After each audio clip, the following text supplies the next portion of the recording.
Thank you for coming here and for your time. So first of all, I would like to start by highlighting that, in fact, this is a very historical moment in Georgia, which is reforming one of the core areas of social policy, a pension reform, during which political elites are offering us to rethink the core idea of and the essence of the pension reform.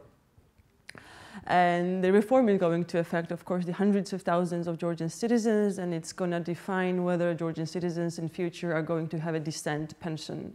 So tell us a bit about what the meaning of these kind of big social policy reforms, and especially for a country like Georgia, which is a country in transition, and which has not gone through something like that before and has not a big experience of elaborating social policy reforms.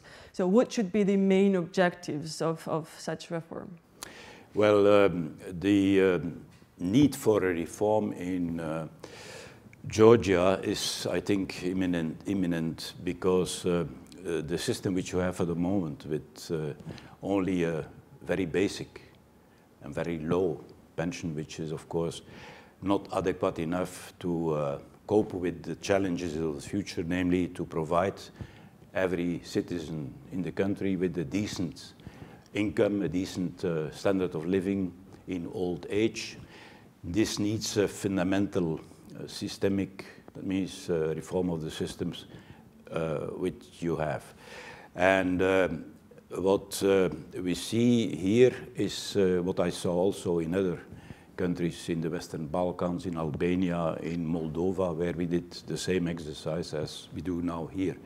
Now, what is needed is that besides the basic pension, which is universal pension for everyone who is 65 men or 60 women, and which is 180 gel for everyone, independent of a means test or independent of a residence in the country. You can have lived 20 years abroad, but coming back you have the same basic pension, also independent of your professional career. So this is the basic universal pension, and I think that this pension is fundamental also as a first pillar also for the future. Now, on top of that, you need to build new complementary systems. And what we see in Europe is that all countries have a second pillar, which is mainly based on a pay-as-you-go system, which means intergenerational and also intra-generational solidarity, with also, of course, elements of insurance in it. And, of course, besides that, as a complement, but not as a substitute, you have also to think of a funded system. Now, what for the moment is on the table by the government is only a funded complementary system, but what is lacking, what is absolutely lacking, is the core of all the core of a normal pension system according to the ILO, International Labour Organization's structure, is a pay-as-you-go system.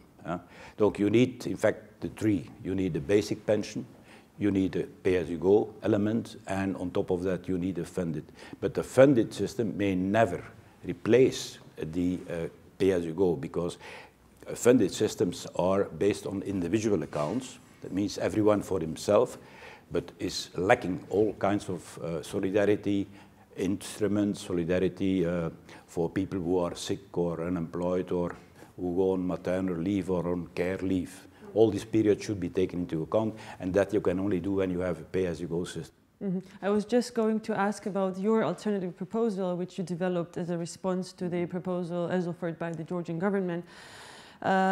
Which was pretty critical towards the proposed, suggested proposal of the government. And your criticism goes mainly to the unfairness of the reform, a lack of solidarity, as you just mentioned, and you write it's everyone for himself.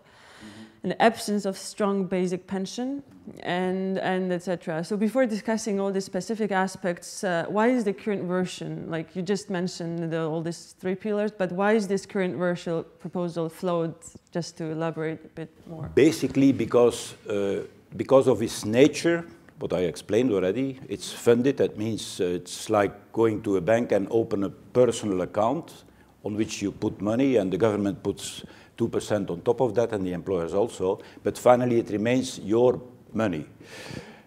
It has nothing to do with you because it's my money. So you may fall sick. From that money, you will not see 1 penny. Now, this is the absence of solidarity. That's one element. But the second, I think perhaps still more important one, is that the government's proposal, and I said it from the beginning, from the outset, because what they propose now is the version number 3 or number 4 already. So we work on this since 2015 here in the country, is that this proposal will cover finally only, I estimate, 10 to 15% of the people between age 18 and age 65. Because you have to look to the structure of the labor market. How many people are self-employed, how many people are informal workers, how many people are unemployed, and finally how many people are formally in normal jobs. And this proposal, which says that only those under 40 years of age, of course the normal formal workers under 40 years of age, will be covered. The rest will be voluntary covered. That means, you know what it means in this country. Voluntary coverage means that people will not affiliate. They will be integrated automatically, but they will have 5 months to opt out of the system. So at the end, I said it also to Ottar, who was the author of the first proposal, say at the end, the big majority of the people will not be covered by the system. And that means guarantee for massive poverty in old age if this proposal would become law. So it's not an answer to the needs of the population in the long term. Mm-hmm. So you also just mentioned, but you also strongly advocate the strengthening the basic pension. So can you explain it? Why is it so important? The basic pension is, I would say, the minimum floor. Like when you have a building, you need a basement, you need a solid structure which is supporting everything which is built above. So if you would decrease the value of the basic pension, which is now in actual terms is about 16.8% of the average salary in the country, this basic pension is absolutely needed for thousands of people who have no other income in old age or who become sick and who have no savings at the bank, because given the fact that life here is expensive, salaries are low compared to what we have in other countries around you. So this is absolutely needed. But it's much too low because I always say it's not enough to die from it, but it's certainly not enough to live with it. So it remains absolutely necessary to consolidate, to strengthen this basic pension and to increase it progressively, if possible, towards 20–25% of the average salary, because that would be a solid base for those who have no complementary pensions. That's the first absolute base. Two classic and maybe universal arguments for reforming pension scheme is first, anywhere in the world, is first the demographic crisis, and the second argument is that fiscal pressure. So of course this is also here an argument, but this is those are the issues to which all parties agree that those are the problems. Mm-hmm. However, what they disagree on is the solution of those existing problems. Yeah. Mm-hmm. The current version of the government proposed pension reform suggests that the pension scheme should be privatized. Mm-hmm. So what does it mean, and what are the social risks that the privatization of the social pension scheme can entail? Yeah. Well, if you privatize 100% the system, that is what the government proposes, besides the basic pension, then you have to know that you are going for a very risky business. And yesterday I gave in the parliament also the figures. If you know, for instance, that a country which has, I would say, invested most in the private pension funds, which is Ireland, in 2008, they lost close to 40% of their value of the pension fund. So imagine that you have saved your whole life and that all your expectations are built on that, and that at the moment that you are going in pension, a month before there is a new economic crisis, because we see that every 8-9 years there is a crash on stock market. Then you can lose, and you see, if you look to the last 2 crashes, you see that the deepening of the crash is going deeper and deeper. So you can lose 40% of your assets. That means that could be even less than what you have ever put in it. Take into account the growth through the interests, but you have also, of course, to take into account the costs of administrating the system. So I say exclusively going in private pension funds is economically risky, but besides that, it's of course also not, I would say, the right societal option for the reasons which I explained already before, that if everyone is saving for himself, why do you need then a societal approach? Then you can go living on an island, I save for myself, and for the rest, I have nothing to do with the rest of society. So a societal responsible answer is that of course, you give people the possibility to have their own account. That's what my proposal is also. But besides that, you need also a system which is solidaire and which takes care of everyone in the society, and therefore also you need an element in your second pillar which is based on pay-as-you-go. So you propose the contribution of the employers should increase by 0.5%, and by 2023 it should possibly reach 4%. Mm-hmm. Could you explain the logic behind it? Mm-hmm. The logic is that if you look to what exists in the European Union, mm-hmm. I take always the reference to the average situation in not only Poland or Hungary, but also France, Germany. What we learned from the past over the last 50 years, because if you speak about pension, you speak about the long term. Everywhere you see that the government has a certain responsibility in the financing of social protection in general, but pensions and healthcare in particular. So, and what we see in the statistics of Eurostat is that the government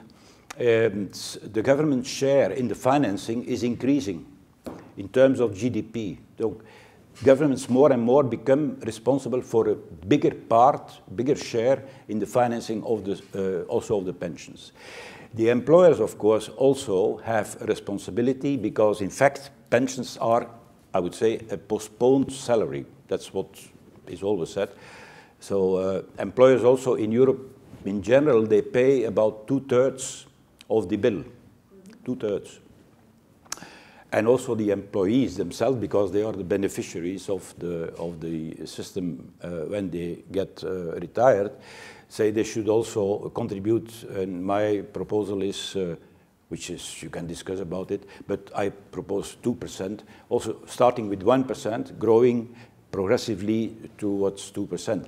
Now, if you speak about the 4%, the 2% for governments, 4% employers, 2% for the workforce, for the workers, it's a process which you build up progressively, because when you bargain about salary increase every year, in Belgium it's every 2 years, you more and more you will see that the social partners, employers and trade unions, they reserve a part of the margin which they have based on productivity growth and economic growth. They reserve a share for the financing of the pensions. So they put aside, instead of asking a salary increase of 4%, they will say, give me 3%, and 1% we reserve for the future, to put in our pension accounts. That is the philosophy behind it. So therefore I say also, let's start with 2% for the employers. And of course, I told also the unions that you cannot pay 2 times with the same money, that when you bargain and the employers are ready to pay 2% in the pension account, that of course then, when you speak about the salary increase, that you have to take that into account because it's a financial burden on companies. You have to be reasonable in that also. Huh? So you're basically saying it's a matter of negotiation? It's a matter of negotiation. Okay. You fix by law, you fix the conditions, but the progressivity you can build in the law, and even if the law says 2%, in Belgium it's the tradition that for the complementary, that means for the funded part, that the social partners every 2 years, they add up, they increase the percentage of the salary which goes to the funded part of the pension system.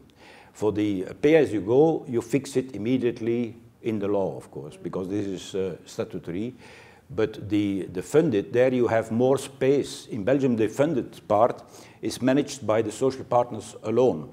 That the government has nothing to do with that.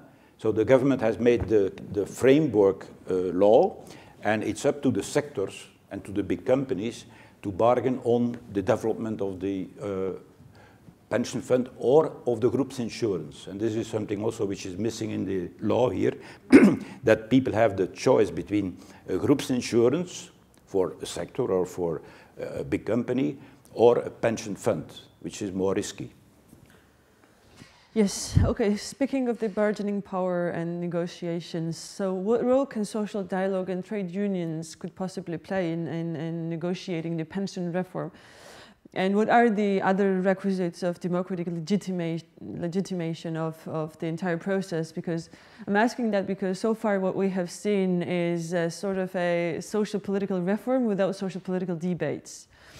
And with very few public discussions with regards to pension reform, and it also seems like the debates take a shape of an economic discussion and not a socially oriented one. Mm-hmm. Yeah, that is also something which was striking me, is that from the beginning, the whole operation was in the hand of people of the economic side. Now, the pensions are, of course, an economic issue, that's clear. But in the first instance, it's a social issue. And here in the debate, one always refers to the World Bank and to the OECD, prima, but never I see a reference to the ILO, because what we call in German, federführende organization in the field of pension is the International Labour Organization, and not the IMF. Because the IMF is always looking from the purely financial side. Now, pensions are more than just finances. They are also a kind of a response by the public authorities to the need of the society. Because if you have a societal model which is purely, I would say, financially oriented, yeah, you have no real society, because then you abandon the people, you leave them to themselves. So it's a social issue in the first instance, and therefore I think also that the social committee, besides the economic committee of the parliament, should have a say. It's a social issue, and because in most European countries, social protection is a separate ministry. It's not falling under the economic or the finance ministry. No, no. It's federführend, leading minister is the social affairs minister or the pension minister. In Belgium, we have a pension minister who is only exclusively responsible for that. And of course, he has to consult with his finance colleague, budget colleague, and so on. But he is the man who has to be the engine behind the reforms. Okay, so just to have a little bit of a broader picture of the current situation, the general design of the tax system in Georgia, which does not allow the introduction of the progressive taxation, and also the introduction of new taxes are restricted constitutionally. Mm-hmm, mm-hmm. And the other aspect also is that there is a big share of informal economy in the whole country. So is that a suitable context to look at in a broader perspective? Is that a suitable context for a pension reform in terms of the availability of the general budget revenues out of which pension schemes is supposed to be funded? Yes, I think that indeed the government is working in a difficult environment by the fact that in your country, like in other countries, Moldova is another example, also in the Western Balkans we have the same phenomenon, that there is a high level of informal economy. So in Moldova we started now an exercise to try to reduce the informal economy. I drafted the report on it. It's an issue on itself. And also here I am convinced that if the taxes would be more fair in the sense of now you have a flat rate, 20%, which is too high for low incomes, too high. Of course, there are a lot of people who don't pay taxes because their income is too low. But overall, the system is not fair because it's not progressive. Someone in my country who earns 1 million will pay 55% tax, and someone with a low income will pay 25%. So there should be a certain progression in the tax system. Also, the capital taxes are extremely low. On interest, in my country, you pay 30% on dividends, 30%. Here you pay 5%. I mean, there is scope in the future for, say, tackling this tax problem. I know there are constitutional problems, but I mean, in the long run, you will have to look at that because it's a question also of social fairness. Then informal economy, yeah, why you have informal economy? Because people do not trust. It's a question of trust. And also of returns on my investments. If I pay taxes, I want to see good roads, good hospitals, good schools. Trust of public institutions. Yeah, I mean, education free, if I have to pay for everything, to pay the envelope to the doctor, to pay the school fee, yeah, why should I still pay 2 times? Because in Belgium the taxes serve to pay the teacher's salary, to have decent autostrades, highways, roads. That's why you pay taxes. In Sweden, they are glad that they can pay high taxes because they have a very welfare system which takes care of the people. Nobody is left behind. And that is a society which is cohesive. What we call a warm society. So, warm society. A warm society where people feel that one takes care of them.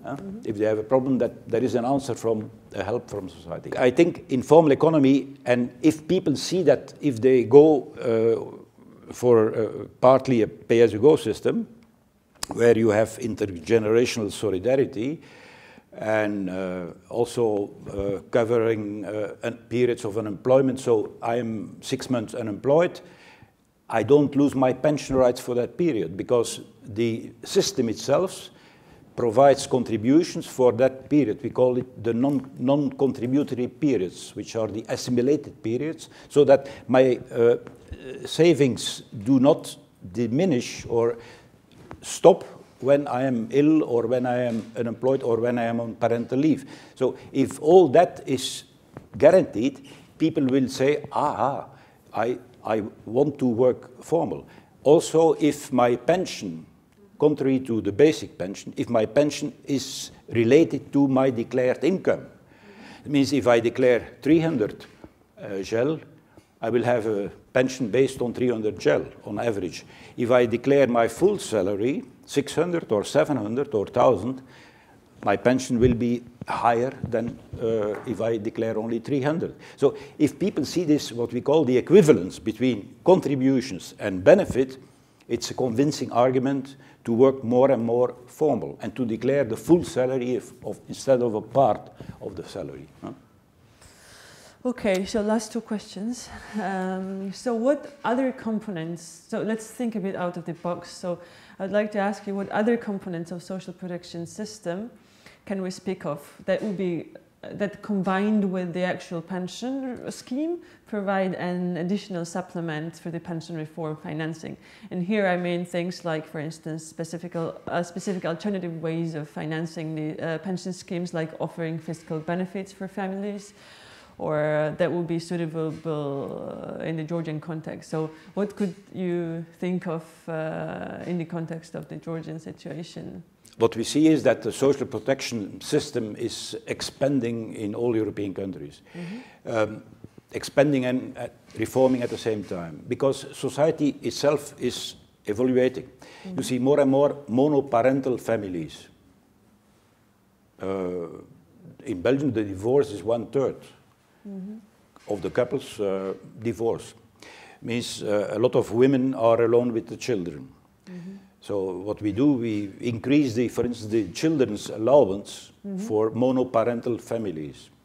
There are also special provisions in the kindergarten for people on low income. There are supplements from social assistance to those people. So monoparental families is a growing phenomenon, that's one thing. Also people living together who are not married. Just living together, de facto, I would say, is also a new thing. Before, my parents, they got married, but I see that my nephew, he has a girlfriend, but they are not married. So that means that you have to think of individualization of your social benefits. The pattern on which it's based today is the family, the papa, the mama, and the children. But if the societal situation is no longer based on just the family pattern, where the man works, the women at home to take care of the children and so on, then you have also to think of more individualization of social benefits. Instead of based on the family type, now it's the single person who is the subject of the rights. That's another phenomenon. Also the mobility, and that's also important for the system which you set up. What we call the portability of the rights. If in Belgium I worked in the chemical industry, before my father worked in the leather industry for 45 years in the factory. Now I start in the factory of chemicals, I go to the metal workers, I move to another province and I work for the government. So there is a lot of professional mobility and geographical mobility. In a pay-as-you-go system, which is managed at the central level, this is not a problem, because your rights follow you. If I go to individual private insurances, I have to stop in the fund of the chemical sector, and I have to go to the fund of the metal sector. It's a whole bureaucracy which you can avoid by a central managed public pay-as-you-go system. That's another element, the transferability because of the increase of mobility of the workers. Not speaking about those who go abroad. In your country, there are a lot of people who work 10, 20 years in Turkey, Russia, and so on, coming back and so on. So you have to take that into account. Another phenomenon which is absolutely growing is the non-standard workers. Part-time workers, seasonal workers, one-day contracts, temporary, and so on. So, and for them, people with a very uncertain career, and this is especially for the youngsters, the case, you have to build in your system, and then you can only do with the pay-as-you-go, not with a private system. In this pay-as-you-go part of the whole system, you have to build in a kind of minimum floor with minimum rights for those who have uncertain or low income.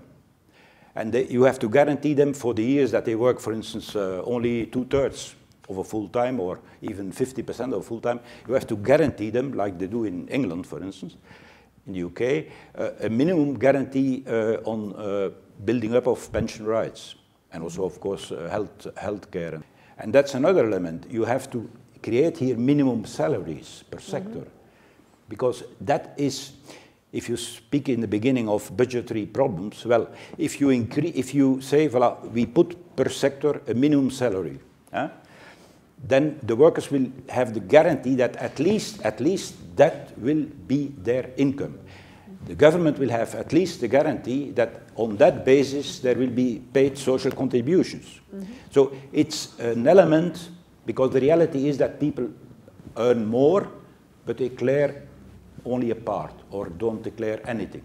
So when you put minimum salary, at least on that level, you will be sure that you will have income, and you can calculate your income as a government, taking into account how many people work, how many hours, and so on. This is possible to calculate. And then you will have already certainty about your budgetary income for the coming years, and then you can plan your public expenditure based on that more sure income. So minimum salary could be one of the I complementary... think is an important element in your country.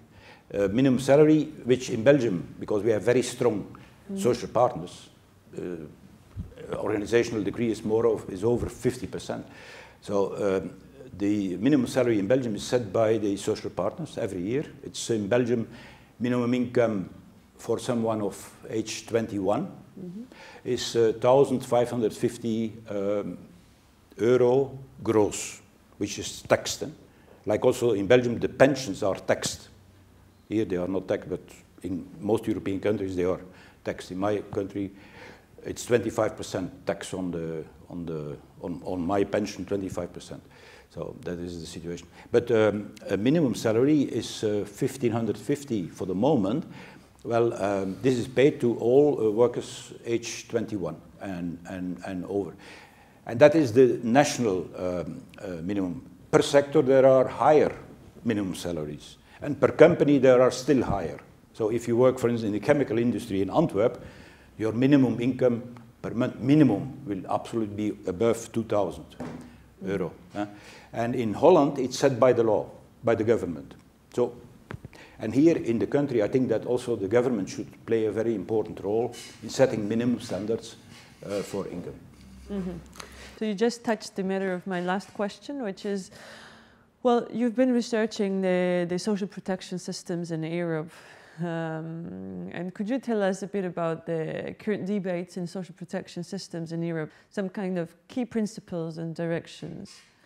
The European debate turns around three main issues, and this since the last 20 years. If I go back to the beginning of the debate on the pension, because traditionally Europe was not competent for everything which had to do with social policy.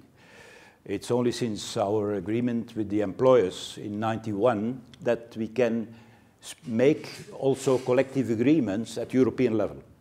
So we made until now we made three collective agreements. One on the same rights for part-time workers, one on temporary workers, temporary agencies. These are the two most important collective agreements at European level. Now, the European Commission itself is also active, and the three main, objectives is to guarantee first of all, the sustainability of the pension systems. Sustainability, that means the financeability of the system in the long run. That's the first objective. The second is the adequacy. Are pensions adequate, high enough to cover the cost of an individual in old age? And third, the modernization. That means the adaptability of the systems to respond to new societal challenges. That's the European debate.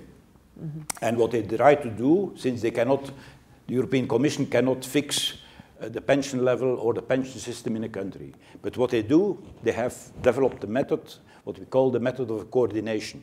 It means that annually they will look together to the developments and say, voilà, make comments on systems.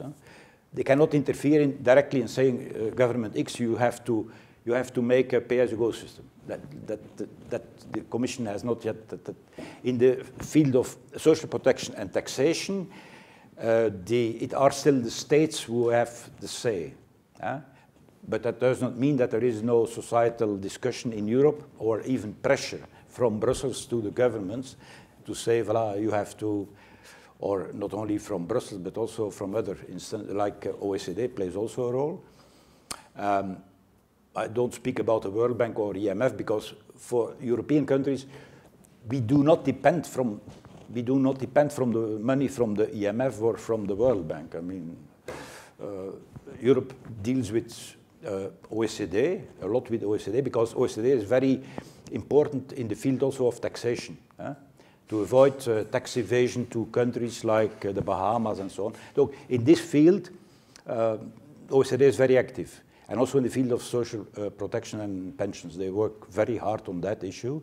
And they are very close to what the European Union does in this field. So I would say in Europe we look more ILO, of course, International Labour Organization, OECD, plus the Commission itself. They are, I would say, the partners. Okay, thank you. It was a pleasure.